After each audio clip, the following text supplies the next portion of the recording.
And joining us live here, starting the Hill, Congressman Jake Auchincloss, a Democrat from Massachusetts. Congressman, thanks for being with us here on the Hill, waiting patiently as we were listening there to President Biden address the NATO leaders here from Washington. You believe that the president should stay in the race. Explain to me why. Good evening, Blake. Thanks for having me on. World leaders are in Washington right now, and I think out of respect for the president's focus on foreign policy, whereas he had a successful first term, we need to push mute on domestic politics for the rest of the NATO summit. We need to allow the commander-in-chief to focus on strengthening NATO at a time of peril globally, when Russia is continuing its brutal and unprovoked war on Ukraine, when China is increasingly belligerent in the Taiwan Strait and the South China Sea, and where autocrats the world over are trying to threaten and undermine the rules-based international order. So we are going to have tough and... Go ahead. Yeah, no, I hear you. And normally the rule is, Congressman, when the president, as you know, goes abroad, you sort of put all the politics, domestic politics aside, but he's here at home.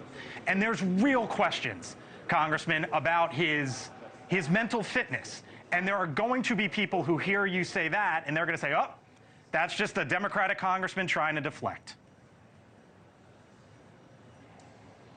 It's not a Democratic congressman trying to deflect. It's a Democratic congressman demonstrating support, regardless of party, for the president when he's engaged with world leaders. And the adage that politics stops at the water's edge shouldn't be taken literally. It's not when he literally flies overseas. It's when he is engaged representing the United States as a country. And in that format, President Biden has always been at its strongest. He's drawing on 50 years of experience and wisdom and relationships with world leaders. He has demonstrated to the American people his prowess in rallying NATO, doubling its border with Russia, and ensuring that Ukrainians have what they need to defend against Russian advances. Now, I hope NATO now authorizes Ukraine to use NATO-made weapons to strike anywhere, anytime in Russia. I hope that we get more concordance on maritime sanctions to help cordon off Russian energy exports.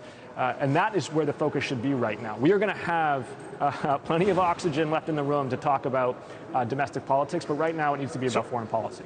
So I understand that's your position, Congressman, and I hear you and I appreciate it. But, you know, one of the reasons why I enjoy talking to you, you've been on this show a bunch, and for our audience here on NewsNation, or those listening to us on SiriusXM don't know, you have walked the walk, Congressman.